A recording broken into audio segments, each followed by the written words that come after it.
Shalom Alechem, Erev Tov. We are in our halakha berurah. Tonight's shiur was dedicated to Nishmat, my uncle Yitzchak Daniel ben Moshe Ze'ev. I said a hashkava earlier, and I don't want to cause any upsetness to the Neshamah by saying hashkava 2 times in a row. So we're just learning in his honor. That was me. But he can get all the credit, because he gets the credit for everything good around here. So look here, the Maran. We read Maran last time. Let's read him again. So it's on page 333 of the PDF. That's a lucky number. I think in America that's considered half the devil, right? So here. You know what shtuyot people believe in? Lo yuman ki supa. Sometimes I look at people, I see them. They're superstitious. They're afraid of black cats. They're afraid of walking under a ladder. They're afraid of opening an umbrella in a building. I don't use umbrellas. It doesn't rain in San Diego. But if I were to use an umbrella, one of the years that I lived in Baltimore, I always opened my umbrella inside. Only to show people that I see a ladder. Until today, I see a ladder, I walk underneath it. When I see, if I were to adopt a cat, it would only be a black cat. Only. Everybody should know I have a black cat. Why? All of these shtuyot, people believe in such nonsensical things. But HaKadosh Baruch Hu, they can't believe. It's too much for them to believe in God. Torah, it's too much to believe that's true. But the black cat, that can ruin your life. It's not normal. It's not normal what people believe in, and the things of Judaism they would never believe in. It's amazing. Okay, Maran writes here.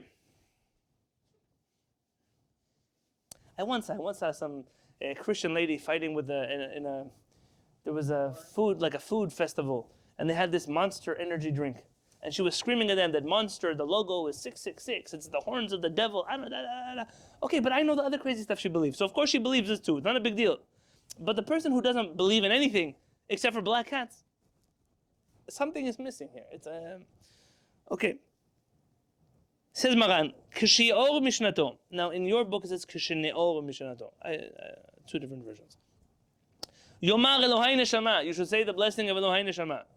Kshishma Kol HaTarnegol. When you hear the voice of the rooster, Yivarech Hanoten Esachvi Vina.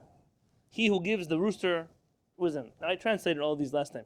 Kshilovesh, when you wear your clothing, Yivarech Malbish Arumim. Kshaniach Yedav Al Einav, when you put your hands on your eyes, Yivarech Pokeach Ivrim. Kshiyeshev, when you sit up in your bed, Yivarech Matir Asurim. Kshizokef, when you stand up straight, Yivarech Zokef Kifufim. Kshaniach Aglav Ba'aretz, when you put your feet on the ground, Yivarech Roka Ha'aretz. Zokef, not standing up straight, meaning when you straighten yourself out.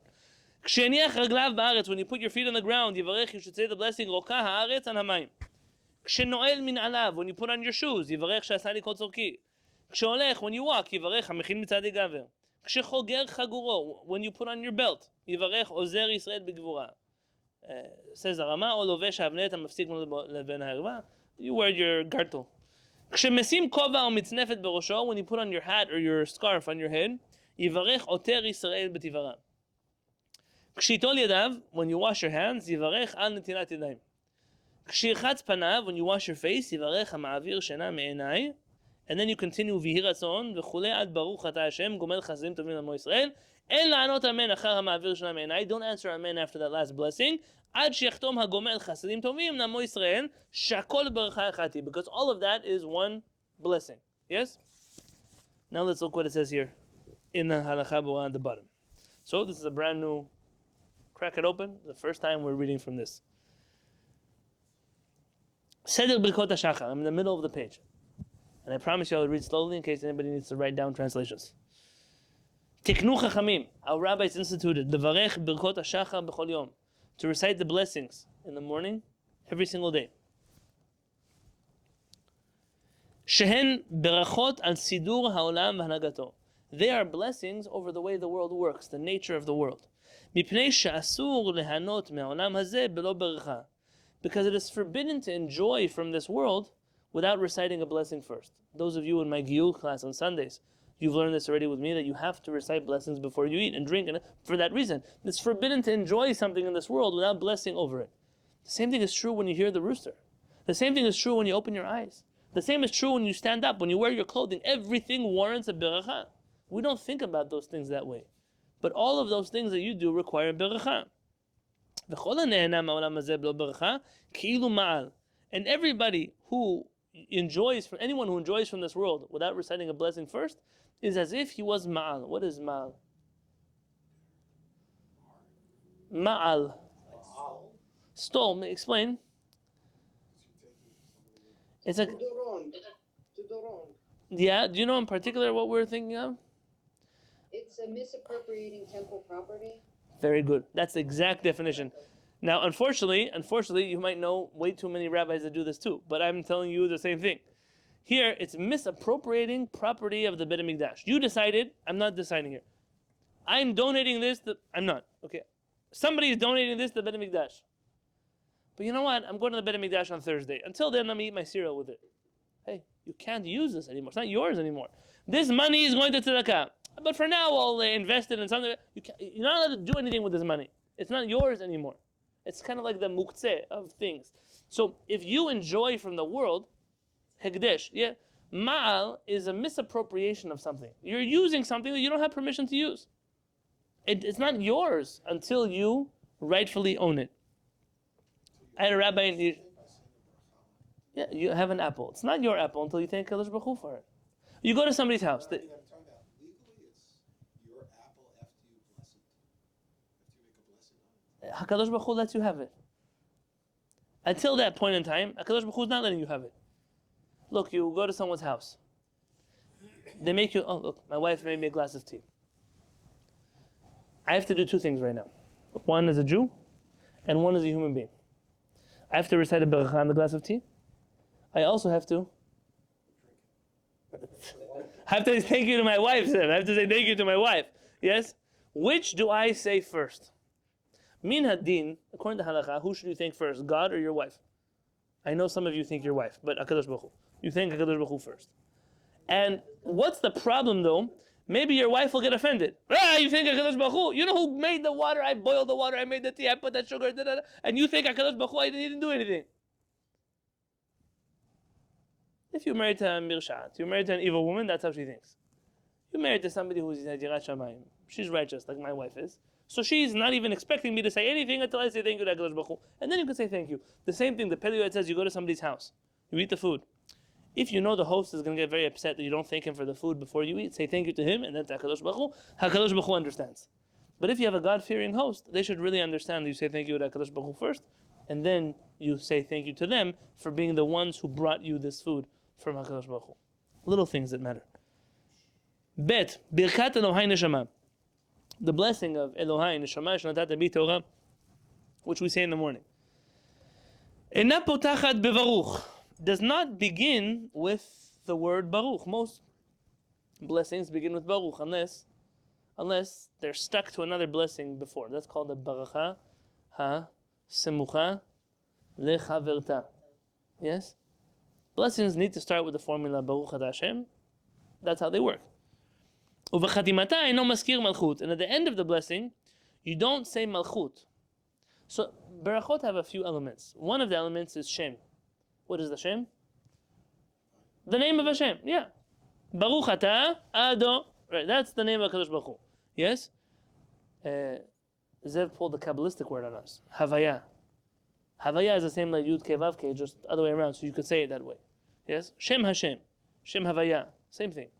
This name of HaKadosh Baruch Hu, if it's not in a blessing, then it's not really a blessing. The second element that any blessing needs is Malchut. It has to say the words Eloheinu Melech HaOlam, the King of the universe. That's how Berachot work. Dahainu she'ena chotemet Eloheinu Melech HaOlam ela Baruch Atah Hashem bilvad. So Elohai Neshamah Shnatat Bi is a unique blessing in which it doesn't start with Baruch Atah Hashem, and it doesn't have the words Melech HaOlam inside of it. So it's missing the Berachah at the beginning, and it's missing the Melech HaOlam at the end. HaShaar, Birkot HaShachar, but the rest of the morning blessings, potchot bevaruch, they begin with Baruch, v'yesh behen malchut, and they contain inside of them the words Melech HaOlam. So that's what we're going to start reading about here. וברכת אלוהי נשמה ייזהר להפסיק מתיבת אלוהי לתיבת נשמה, כדי שלא יהיה נשמע כאילו שהנשמה היא אלוהה חס ושלום. And it's very important when you say this blessing, Elohai, my God, Neshama Shnatat Bi Torah, the soul you gave me is pure. Ata berata, Ata yitzarta, you made it, you created it. You don't want to say Elohai Neshama Shnatat Bi Torah, because that would be saying, my Neshamah, you are God. Thank you for creating my soul. Thank you. Your Neshamah is not God. Like I made a joke to Hanan earlier. Why does he say, Baruch Atah Hashem? Baruch is not Hashem. Baruch Atah Hashem means Baruch, you are God. We're saying Baruch Atah Hashem. You Hashem are Baruch, you are blessed. The same thing. We call this Elohai Neshamah. So the Elohai Neshamah prayer. But don't call it that. Elohai Neshamah Nadat Beit Torah. You have to separate these words. Let's look at a footnote here.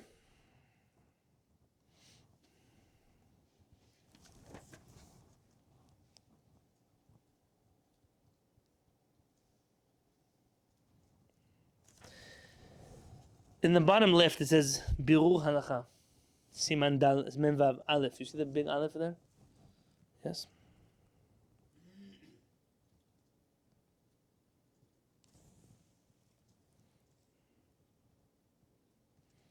Let's pause for a second. Let's look at the right column. Right column, Rashi's script first. So this whole idea that you need to say blessings over the world, that source is from the tool. Rashi says tool. Al pi ma shamu beberachot, based on what the rabbis say in Berachot, page 35a. Vayen sham b'shem Rav Natronai Gaon. Look in the name of Rav Natronai Gaon. Shetiknu berachot elu kedei lehashlim mea berachot b'chol yom. That the reason why our rabbis instituted all these blessings is to make sure that you can reach your quota of 100 blessings every day, which we mentioned at the other end, and the Shulchan Aruch, that's there. וכן נראה מדברי כמה ראשונים שהביאו דין 100 ברכות בכל יום ביחד עם דין ברכות השחר. And it seems that other Rishonim would concur that the reason for these blessings is to reach your goal of 100 blessings every day, because they quote that rule of making 100 blessings together with the blessings of the morning. ומה שכתב, and that which the tool says, שאסור ליהנות מהעולם הזה, משמע דסביר עלי דהווה כי ברכות הנהנין. It seems the tool's opinion is that these are blessings of enjoyment. Meaning you're enjoying using your eyes, your legs, that's what you're saying a blessing. Vayen b'Shulchan Aruch le'en. But look at the Shulchan Aruch above, in Siman Vav. Dehavi Birkat HaHoda'ah. Look at that, Maran clearly does not agree with the tool. So everything we told you about having to say this blessing to enjoy from the world, Maran doesn't agree. Maran disagrees with the tool, and he understands these blessings to be blessings of thanksgiving. So we know there are a few types of blessings. Tell me one category. We already heard two now. Tell me the two we've heard so far. Birkot and Nehenin. What are Nehenin blessings? Things you enjoy. So food blessings, smell blessings, all those blessings, all of them count Birkot and Nehenin. That's one category. You have Birkot HaHoda'ah, blessings of thanksgiving. Give me some of those. Don't tell me something about Turkey. Like for real things.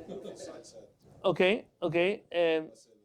Tell me, Shechianu. Tell me something else that happens.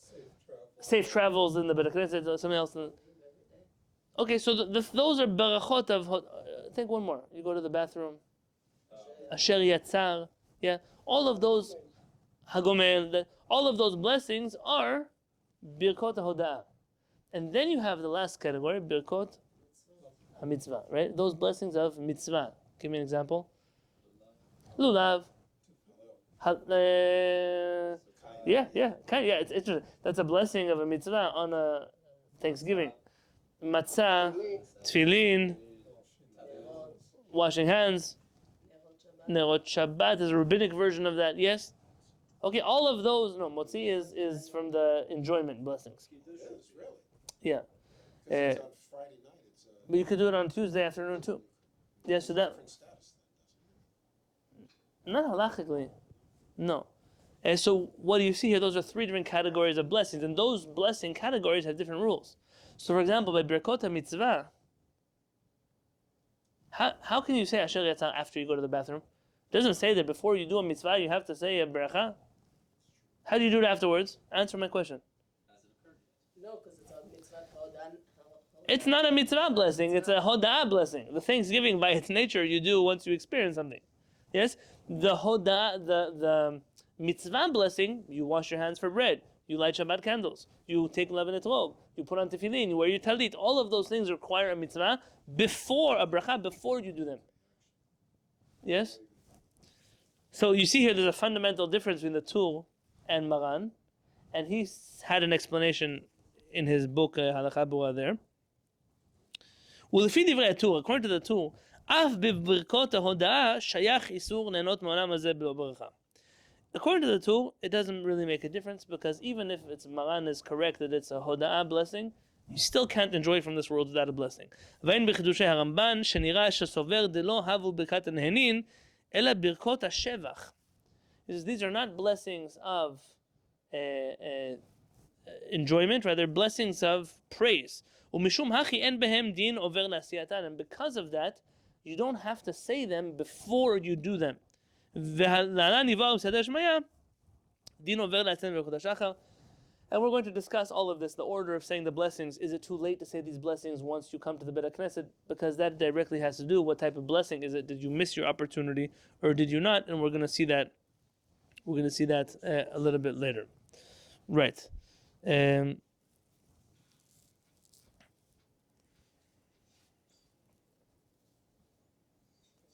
Okay, let's look now in the left column. Ayin b'shibbolei haleket. Look in the book Shibbolei haleket. Sheikar ha-beracha, that the main purpose of this beracha, hi ha-machazir neshamot evgarim mitim. You, HaKadosh Baruch Hu, who returns souls to dead bodies. At night, we're dead. We wake up in the morning. אני לפניך המלך חי וקיים שחזרת בי נשמתי בחמלה. נשמתי בחמלה. You gave me back my soul with compassion. Pause. רבה אמונתך. Your faith is great. Here you have this beracha in the morning. Hashem, you gave me back my soul. You gave me back my Neshamah to my dead body. In the nighttime I was dead. Now I'm alive again.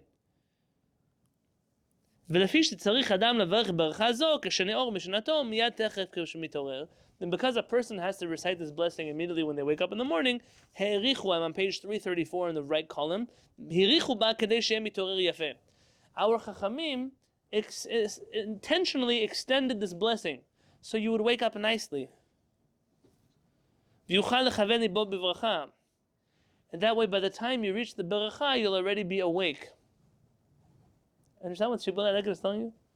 You wake up in the morning, Elohim, Neshamah shantat bi Torah, Ata berata, Ata yitzarta, Ata Hamshamah, Ata Baruch Hashem, hamachazir neshamot evgarim mitim. The main purpose of the Berachot is that last sentence. Why did they make it so long?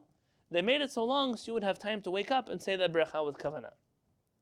Rabbi, what did we say last week about not being allowed to say Hashem's name until you wash your hands in the morning? Okay, let's say even according to him, after you wash your hands, you're still sleepy. They made a long beracha intentionally so that you're awake by the time you reach the important part. It's almost the opposite of our tefillah. The most important part of the tefillah, in the morning, for example, start with the morning. Most important part of the tefillah is Shema Yisrael. Why Shema Yisrael? It's biblical. It's a biblical commandment to say the three prayers of Shema. Now, the next most important part, Amidah. That's the rabbinic obligation to say. All of the things we say beforehand, all of the Az Yashir Moshe, all of those things are intended to bring us to the right frame of mind by the time we get to the Amidah, the Shema and Amidah. But you know how this works. You spend a whole hour in Pesukei Zimra. By the time you get to Shema, you're falling asleep. By the time you get to the Amidah, you don't have any time for Kavanah anymore. You're done. So it's almost the opposite happens to us. We were awake, but you lost us already 30 pages into Pesukei Zimra. You pray with Sephardim, it's even worse. The Ashkenazim, at least their Pesukei Zimra, it takes faster than even David HaMelech could have written it. It's just fast. It's done. You blink and you miss it. The Sephardim, I remember when I used to go to the synagogue in Atlit. What time do you start at Shabbat? 6:30. 6:30. You come at 8:30. They still didn't do Berachot Hashem Mevorach. Not because they started late. Not because they started late. Ezehu Mikoman, all the Patach Eliyahu Navi Zechul Tov, all of the everything Bakol Mikol Kol they do. They read half the Zohar before they got to Baruch Shama. So even if you wanted to sleep in for 2 hours, you can still come and get Berachot. If you pray in an Ashkenazi synagogue, you have to come 5 minutes before Berachot to be able to do all the Pesukei Zimra in 5 minutes. You could do it. I can't. You could do it. That's how the people do it the whole week. So I'm assuming they could do it on Shabbat also. But here saying it's the Shuvah is explaining to help the person wake up. They made a long beracha. V'chatav, and he wrote that according to this, nira shetzarich la'azkir b'malchut. You have to say Melech haolam. So he suggests, Baruch Ata Hashem, Elokeinu melech haolam, hamachazir neshamot v'gerim mitim. That is not in our Siddur. Ulam, but Maran HaBet Yosef katav, Maran HaBet Yosef writes, שלדעת האומרים שאינה סמוכה לחברתה, דהיינו לברכת אשר יצר, נראה כיוון שמזכיר בה שהקדוש ברוך הוא בורא נשמות ונופחן בגופות, ואחר כך נוטלן מהם, ואחר כך מחזירן להם, אין לך הזכרת מלכות גדולה מזו. Very interesting. So some Chachamim say, Maran quotes in the Bet Yosef. Some Chachamim say, no, it does have Melech HaOlam. Which Melech HaOlam? That's what Ze'ev said. You start first with Asher Yatzar. Baruch Ata Hashem Elokeinu melech haolam, Asher Yatzar et Adam b'chוכמה, u'bara v'on. And then when you finish Asher Yatzar, Elohai, Neshamah shnadatem bi Torah, ater berata. In that case, these two berachot are really stuck together, and you have malchut in there. So that works according to the people who say that those berachot have to be said immediately after each other, one after the other. But what about those who say that Elohai, Neshamah shnadatem bi is a standalone beracha? Where is the Melech HaOlam? Maran says, it says in there, you took my Neshamah, and you give me back my Neshamah, and you bring me to life, HaKadosh Baruch Hu, you created my Neshamah. All of those things is a much more elaborate way to say, Hashem, you are Melech HaOlam. You are the King of the universe. It doesn't follow the legal requirement to say the words Melech HaOlam, but what you are describing in very flowery language is that HaKadosh Baruch Hu is the King of the world. Uva Kesef Mishneh, and the Kesef Mishneh, who wrote the Kesef Mishneh? Maran wrote it on the Rambam. So it's Maran's commentary on the Rambam. You can really enjoy learning Maran on the Rambam, Maran on the Tur, and then Maran on himself in the Shulchan Aruch.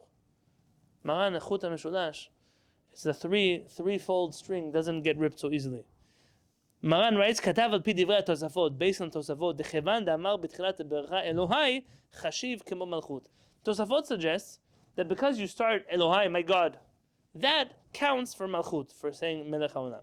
ומה שכתב בבית יוסף בתחילת דבריו, דהיינו דווקא לדעת האומרים שאינה סמוכה לחברתה, היינו משום שיש אומרים שברכת אלוהי נשמה חשיבה סמוכה לברכת אשר יצא. The reason Maran said this, only according to those who think it's a standalone ברכה, because there are some who say that it's not a standalone ברכה. ומשום הכי אינה פותחת בברוך, and that solves both problems. It solves why it doesn't start with baruch. Why does it not start with baruch? Because it's not a standalone ברכה. The baruch of Elohai neshama is the baruch of Asher Yatzar. And the Melech HaOlam of Elohai Neshama is the Melech HaOlam of Asher. You think that's something that doesn't happen all the time? It happens all the time. You ever been to a wedding? What does the wedding happen? He says, and then he says, Superstitions medagel hakara. That doesn't start with the word Baruch. What do you mean? How can he do it? The answer is, you can't have someone say Superstitions. You can't. You can't have someone say Sameach Tesamach. You can't have him do it. Why? Because it's not a beracha that stands on its own. Those berachot are attached to the beracha before that. Baruch Hashem, in my wedding, I was not able to get one person to say all the berachot. I had a plan. My plan was the Kalav Rebbe was going to come to the wedding, and he was going to say all the berachot. And even though the wedding hall manager said, he's not the Belzer Rebbe, only a big Rebbe gets to do that. I said, you could call, I don't know where you get the thermometer that you check which Rebbe is big and which Rebbe is small. But my Rebbe is a big Rebbe. He's going to say all the berachot. And he didn't come to the wedding. He was already beginning not to feel well. Today we know that he was struggling with ALS. Shaver flash them out. Rabbeinu Moshe ben Reizem. Betoch Shar Cholei Yisrael. Am Yisrael needs him. But I was able at least to follow the opinion of Rabbi Moshe Feinstein, which was to split the Sheva Berachot into 4 parts. And my father-in-law, he accepted that like a pro. He said, it's your chuppah, you're Sephardic, you do whatever Sephardic people do. And for that reason, I did Rabbi Moshe Feinstein's opinion under the chuppah, because that's what Sephardic people do. Of course not. But it's the second best I could get to having one person say all the Sheva Berachot. So if the Kalav Rebbe wasn't big enough, for sure the Sephardic rabbi that came from Israel wasn't big enough. You understand? So here... Remember the chuppah we put together, and one of the uncles came up and took the... I tried to drink it. Yeah, that's right. I remember that, of course. Now, from ever since that wedding, I tell him, don't drink. Yeah. You could see what I wrote above about that. He says, ובברכה הסמוכה לחברתה כתב הרמב"ם, the Rambam writes regarding blessings that are attached to each other, על פי מה שאמרו בברכות, based on the Talmud in Berachot 49a, שאינה צריכה מלכות, that once you attach one beracha to a beracha that has malchut, it doesn't need its own malchut, because it's relying on the malchut of a previous beracha. ואין בכסף משנה שם, and see the כסף משנה there. ובעיקר הדבר שברכת אלוהי נשמה אינה פותחת בברוך, יש אומרים דהיינו משום שהיא ברכת ההודאה, וברכות ההודאה אינן פותחות בברוך. Some say that the reason it doesn't start with Baruch is because it's a Thanksgiving blessing, and Thanksgiving blessings don't have to start with Baruch. וכן כתב מרן השולחן ערוך לעיל, ולשיטתם לא חשיבה ברכה הסמוכה לרחבתה, and also according to them, it's not connected to Asher Yatzal because there are two types of Berachot. ועיין במאירי, look in the מאירי, שהיא סמוכה לברכת המפיל שמברך קודם השינה, והשינה שבאמצע לא חשיבה הפסק. מאירי, by the way, is one of the most fascinating chachamim that ever came out of France. His writings are relatively unstudied in many places. It has to do with the history of his writings. But the Meiri suggests something very interesting. You wake up in the morning and you say Elohai, Neshamah Shadad B'Torah. What is that connected to? It's connected to the blessing you said at night, Birkat HaMapil, before you went to bed. And what about the fact that you slept for 15 hours in between? It's not a hifsek. Sleeping is not a hifsek. It's a completely novel way to read this Gemara, but that's what the Meiri always has novel ways to read the Gemara. וכן כתב בתוספות הראש, the Tosafot writes, הראש writes that in the same way in the name of the Ravad, ועיין רבי דוד אבו דרהם, or אבו דרהם, שכתב כן בשם הרעבד וכתב לדחות, and look that Rabbi David Abu Draham, the codifier of Sephardic customs on the Siddur, I used to own an Abu Draham, and it was lost at sea with my books from Korea. My wife says, how many books do you have in that box already? It was 2 boxes that got lost at sea, so a number of books, random books. My copy of Abu Draham I don't have. If anybody has an extra copy of Abu Draham you want to send my way, I'm more than happy to look at it. Rabbi David Abu Draham, he quotes this opinion that the nighttime Shema and the morning Elohai Neshamah are connected. Yeah. He put the nighttime and the morning are connected. He pushes it off. It can't be that way. It doesn't make sense. But you can look at that over there. For right now, I want to summarize tonight's shiur, and that is that at least the blessings we say in the morning, either they're blessings of thanksgiving, like Maran says, or they're blessings of permission to use the world, of enjoyment, like the Tur says. In either case, the perplexity, is there Baruch or is there Melech HaOlam in these blessings, depends if it's a standalone blessing, if it's not a standalone blessing, is it connected to Asher Yatzal, is it connected to Hamapil, maybe the word Elohai counts for God, maybe the amount of praises we give Hashem counts for Melech HaOlam. Nonetheless, this is the blessing that we say in our Siddur, and God willing, next week we will take apart the next part of the Shulchan Aruch, God willing.